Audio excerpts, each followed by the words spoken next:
Good evening students. आज हम another video चला रहे हैं। ये लाइव है, ये भी आज हमने लाइव चल रहे हैं ना। काफ़ी मन है आज पढ़ाने का, है ना। तो आज हम इससे पहले वाले जो हमने लेक्चर लिया था उसमें था ग्राम स्मिथ ऑर्थोनॉर्मलाइजेशन प्रोसेस के क्वेश्चन था। अब हम उससे एक फर्दर क्वेश्चन कर रहे हैं। वो पहले 2 के लिए किया था वेक्टर्स के हमारे पास, V1 V2 के लिए। हम 3 के लिए कर रहे हैं। ये क्वेश्चन 8 मार्क्स में आता है भाई, हर बार आता है। ये बहुत ही इंपॉर्टेंट क्वेश्चन है ना।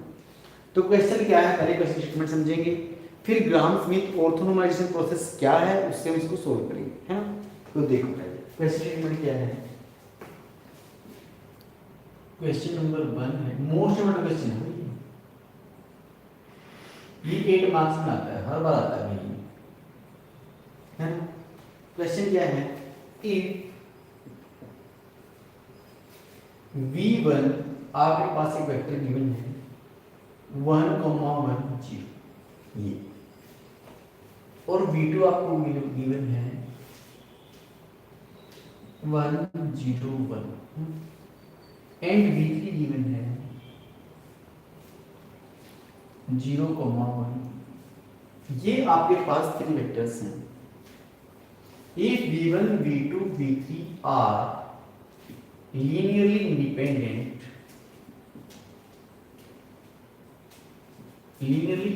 vectors, या सेट ऑफ वेक्टर कह लो, इन सेट ऑफ वेक्टर बनाएंगे vectors, then find the set of orthonormal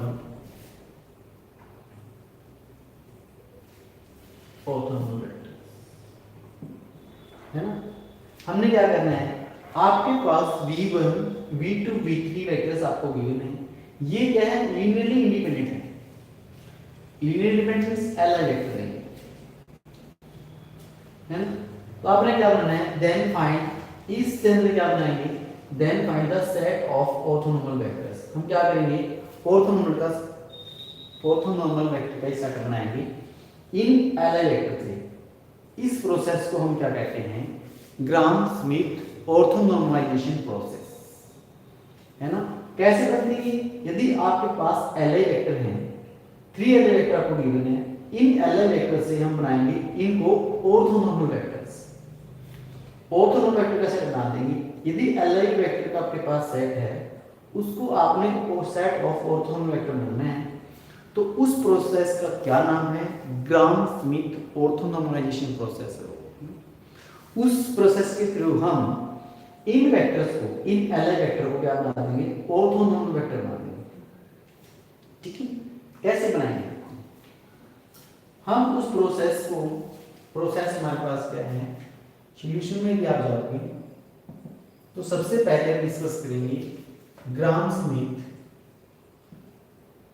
ये है वो प्रोसेस जो क्या करती है, Li वेक्टर को ऑर्थोनॉर्मल वेक्टर के वेक्टर में बना सकती है। सेट ऑफ Li वेक्टर को क्या बना सकती है, set of orthonormal vectors. Gram Smith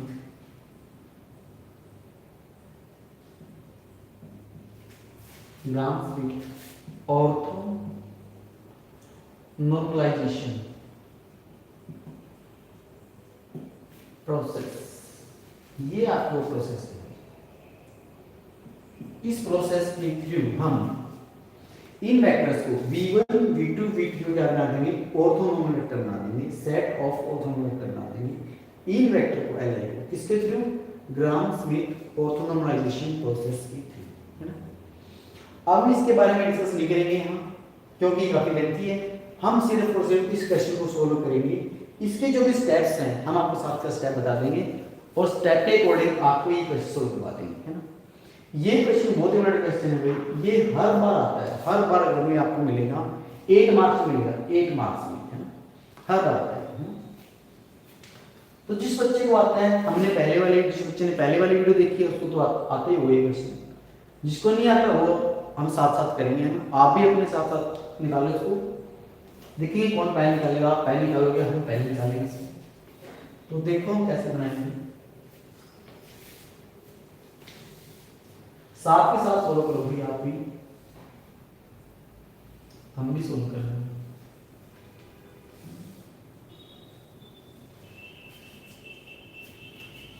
सबसे पहले सॉल्यूशन में देखेंगे हम जो हमारा फर्स्ट स्टेप है, स्टेप फर्स्ट में हम क्या करेंगे, सबसे पहले एक वेक्टर लेंगे u1, इसके इक्वल होता है वो v1 bye norm of v1, इसको क्या बोलते हैं, नॉर्म बोलते हैं v1 नॉर्म ऑफ v1, ठीक है। अब आपको v1 की वैल्यू देखिए, v1 है ये वाली वैल्यू किसकी है, v1 की वैल्यू है, ये हम डाल देंगे, है ना। तो उससे पहले हम क्या निकालेंगे, नॉर्म ऑफ v1 निकालेंगे। नॉर्म ऑफ v1 क्या होता है, कैसे निकालते हैं आप, नॉर्म ऑफ v1 यदि आपको निकालना है तो कैसे निकालोगे, जो भी इसमें टपल्स में जो एलिमेंट आपको यहाँ दिख रहा है ना, जो भी आपको यहाँ दिख रहा है वेक्टर 1, इसका स्क्वायर करोगे आप, फिर सेकंड प्लस लिखाओगे, सेकंड वाले का फिर स्क्वायर करोगे, फिर थर्ड वाले का स्क्वायर करोगे, है ना, फिर अंडर करोगे। ये होता है नॉर्म निकालने का फॉर्मूला। मीन जितने भी आपको टपल्स दिए हैं उनका स्क्वायर करो, ऐड कर दो और उनका अंडर रूट कर दो, यस स्क्वायर रूट कर दो। अंडर रूट कर देंगे तो हमारे पास ये क्या बन जाएगा, 1 + 1 क्या बन जाएगा, 2 माइनस, तो नॉर्म ऑफ v1 क्या आ गया, रूट। यहाँ तक सब कर लोगे, कुछ नहीं किया आपने, सबसे पहले एक वेक्टर मान लिया हमने स्टेप 1 में u1 किसके equal, v1 bye norm of v1। ये फॉर्मूला आपको याद करना है भाई, ये फॉर्मूला आपको याद करना है। ये स्टेप है किसके, ग्राम-स्मिथ ऑटोनॉमस प्रोसेस के स्टेप हैं। तो उसी फार्मूले में इसको निकालने के लिए हमारे पास हमें क्या चाहिए, इस वाले की वैल्यू चाहिए, तो हमने नॉर्म को निकाल लिया। पहले क्या होता है, पहले वेक्टर का स्क्वायर, सेकंड वेक्टर का स्क्वायर, फिर इस वाले का स्क्वायर, फिर ऐड किया, फिर अंडर रूट कर दिया, इसकी वैल्यू आ गई हमारे पास √2, ठीक है। तो यहाँ भी देखिए हम नॉर्म ऑफ v1 हमारे पास आ गया। अब ये सारे की सारी वैल्यूज हम यहाँ डाल देंगे तो आपके पास u1 आ जाएगा। v1 की वैल्यू क्या है, 1, 1 और 0, ये वाली वैल्यू आपने यहाँ लिख देनी है। नीचे क्या लिखना है, norm of v1, norm of v1 की वैल्यू कितनी है, तो इसका आंसर क्या बनेगा हमारे पास, थोड़ा सिंपलीफाई करें इसको तो बन जाएगा 1/√2 एंड 0। ये आपका u1 आ गया है ना। ये क्या है, ये u1 क्या है, ये ऑर्थोनॉर्मल वेक्टर है, ऑर्थोनॉर्मल आ गया। इस वाले से हमने, ये वाला क्या था हमारे पास, एल वेक्टर थे, हमने ग्राम-स्मिथ प्रोसेस के थ्रू इस वेक्टर को क्या बना दिया, ऑर्थोनॉर्मल बना दिया, और ये आंसर आ गया आपके पास, है ना। पहले वाले केस में u1 आपके पास आ गया 1/√2, 1/√2, 0। क्या क्या आपने बस इसको डिवाइड किया, √2 से डिवाइड करने के बाद भी आएगा, यहाँ तक सब क्लियर हो गया। उसके बाद देखो भाई स्टेप सेकंड,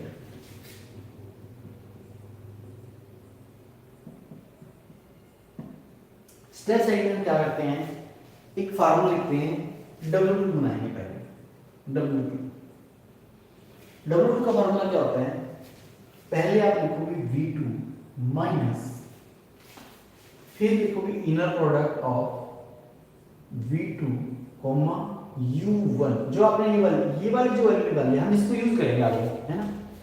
तो U1 और साथ में प्रोडक्ट में U1, ये भी फार्मूला आपको याद करना है। ये भी फार्मूला किसका है, ग्राम-स्मिथ ऑर्थोनॉर्मलाइजेशन प्रोसेस का ही फार्मूला है।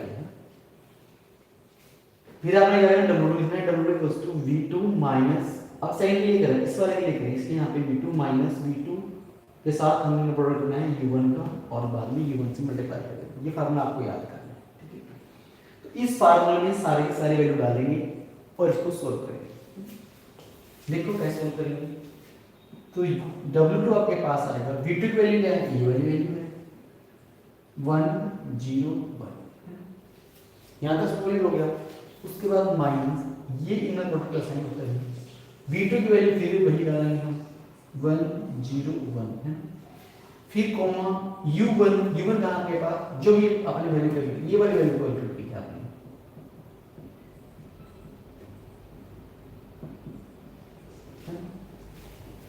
फिर उसके बाद u1 की वैल्यू फिर आपने दोबारा से डाल दी,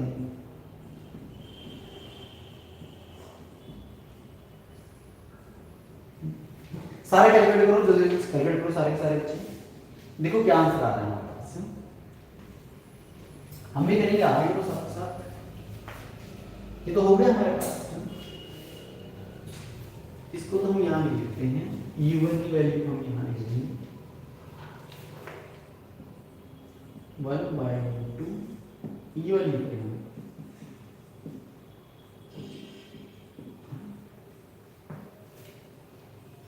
इसको सिंपलीफाई कैसे करते हैं ये देखो आप, यहाँ तो कोई प्रॉब्लम नहीं।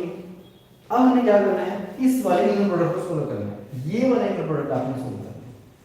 बस बच्चे मिस्टेक नहीं करते हैं, इस इनर प्रोडक्ट को सोल्व नहीं करना है।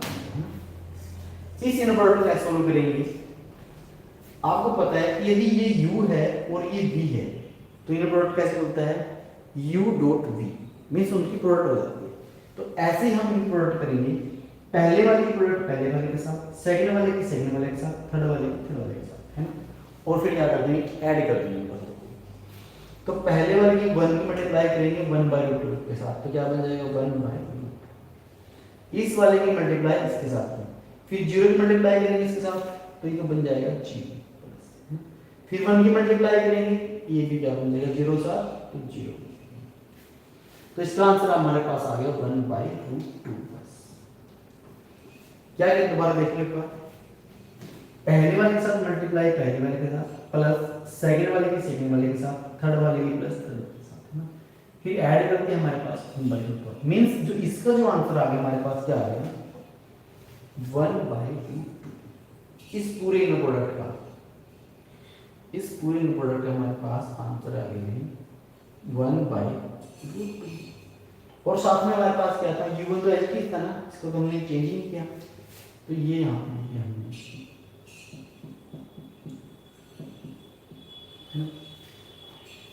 उसके बाद देखो यहाँ तो सबका हो गया। उसके बाद हम क्या करेंगे, थोड़ा सा और सिंपलीफाई करेंगे इसको, 1/0 माइनस आप ही लोग इसकी मल्टीप्लाई करेंगे पहले वाले के साथ, फिर सेकंड वाले के साथ, फिर थर्ड वाले के साथ, तीनों साथ मल्टीप्लाई करेंगे तो 1/2 × 1/2 क्या बन जाएगा 1/2। फिर सेकंड में बन जाएगा 1/2 और 0 साथ करेंगे तो 0। ये बन गया। अब इनमें से आपने क्या करना है, सब्ट्रैक्ट कर देना है। सब्ट्रैक्ट तो सबको करना आता ही होगा, यही सेम रहेगा, पहले वाले में से पहले वाला सब्ट्रैक्ट होगा, सेकंड वाले में से सेकंड वाला, थर्ड वाले में से थर्ड वाला। तो हमारे पास W2 क्या बन जाएगा 1 - 1/2 तो क्या बन जाएगा 1/2। 0 में से माइनस का 1/2 बन जाएगा और थर्ड वन में ये तो बन ही, ये आ गया आपके पास W। यहाँ पे किसी को कोई डाउट है? क्या किया हमने, स्टेप 1 में क्या किया, u1 की वैल्यू निकालनी v1/norm of v1, ये फार्मूला आपको याद करना है। इसमें सारी वैल्यू पुट कर ली, हमारे पास आंसर आ गया था ये वाला। फिर आपने स्टेप सेकंड में क्या किया, W2 निकालोगे आप, ये भी फार्मूला का पार्ट है, v2 minus inner product of this into u1। फिर आपने सारे वैल्यू डाली, इसको सोल्व किया, सोल्व करने के बाद हमारा आंसर आ गया W2 का ये वाला। उसके बाद देखो यहाँ पे सबको आगे क्लियर हो गया, सबको समझ में। उसके बाद देखो फिर हम क्या करते हैं, u2 निकालते हैं।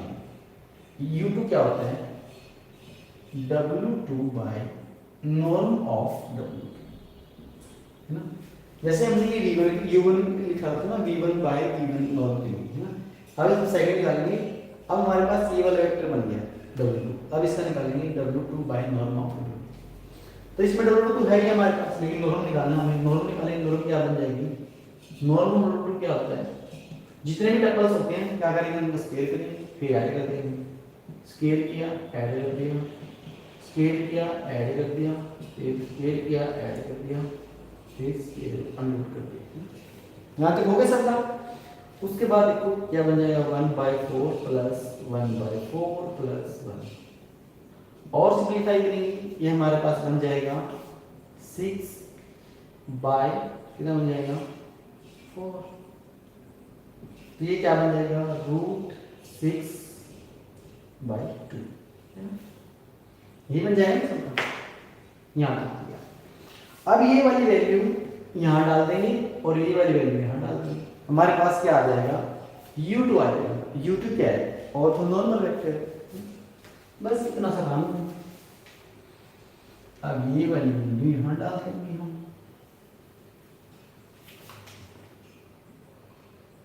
1/2 माइनस 1/2 और डिवाइड बाई W2 की वैल्यू क्या है, √6 नीचे है, ये 2 क्या चला जाएगा ऊपर, ये वाला 2 कहाँ चला जाएगा, ऊपर चला जाएगा। मीन्स इसके नीचे क्या है, √6 2 है उसमें, ये वाला 2 है, तो 2 को हम क्या लेंगे, ऊपर लेके चले जाएंगे, तो ये 2 ऊपर चला जाएगा, यहाँ मल्टीप्लाई,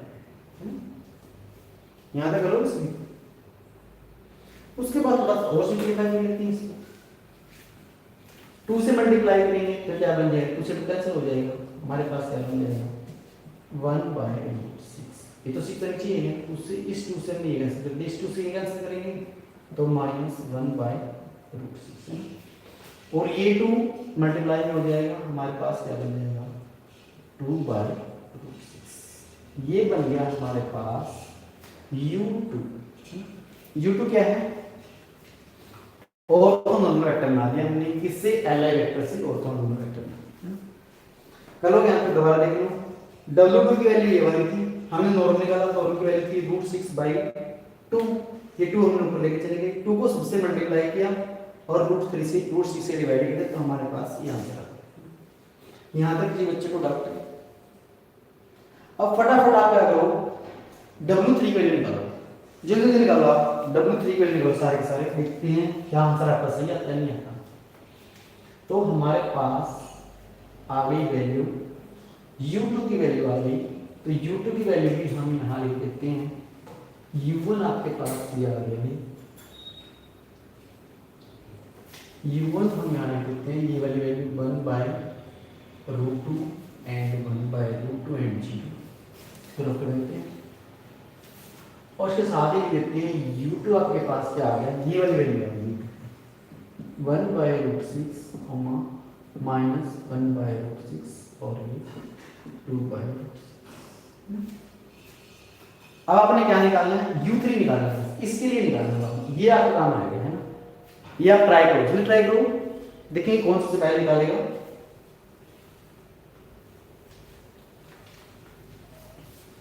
फिर वही आप स्टेप सेकंड किया था आपने, अब स्टेप थर्ड में क्या करोगे, W3 निकालोगे, वही सेम प्रोसेस आपको रिपीट करनी है। W3 के लिए क्या आएगा, V3 आएगा माइनस V3 कोमा, यहाँ पे क्या आ जाएगा U1 और U, फिर माइनस V3 कोमा, अब की बार क्या आ जाएगा, साथ में ये भी आ जाएगा, U2 भी आ जाएगा। बस ये फार्मूला बन जाएगा हमारा W3 के लिए। W3 के लिए फार्मूला क्या बनेगा, पहले यहाँ तक था हमारे पास, क्यों, क्योंकि हमारे पास ऑलरेडी U1 की वैल्यू थी, अब हमारे पास U2 की वैल्यू भी आएगी, तो हमने ये भी स्क्वायर यहाँ पे सेपरेट कर दिया। ये भी फार्मूला है, ये भी आपको याद करना है, हम इसको याद करने की ट्रिक बता देंगे, वो भी बता देंगे लास्ट में कि ट्रिक क्या है इसको याद करनी है, वो भी बता देंगे। तो W3 कैसे निकालोगे, V3 minus norm of this into u1 minus norm of this, sorry normally inner product of this and u1, inner product of this and multiply by u2, ये वाली वैल्यू हम करेंगे। कैसे करेंगे, W3 एज लिखेंगे, V3 क्या हमारे पास ये वाला वेक्टर है 0 1 एंड यहाँ का सिंपल, उसके बाद माइनस इनर प्रोडक्ट का साइन हो गया, V3 वैल्यू वही सेम वैल्यू आपके पास 0 1, फिर U1 की वैल्यू ये वाली वैल्यू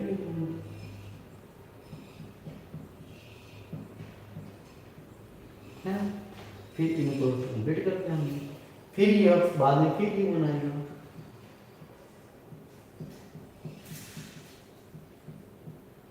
ठीक है। उसके बाद माइनस ये वाली टर्म लगेगी 0 1 1 और साथ में हमारे पास U2, अब U2 आएगा, U2 की वैल्यू 1/√6 माइनस 1/√6 2/√6 है ना। बाद में फिर क्या है v2, ये वाला एक दोबारा क्या करना है,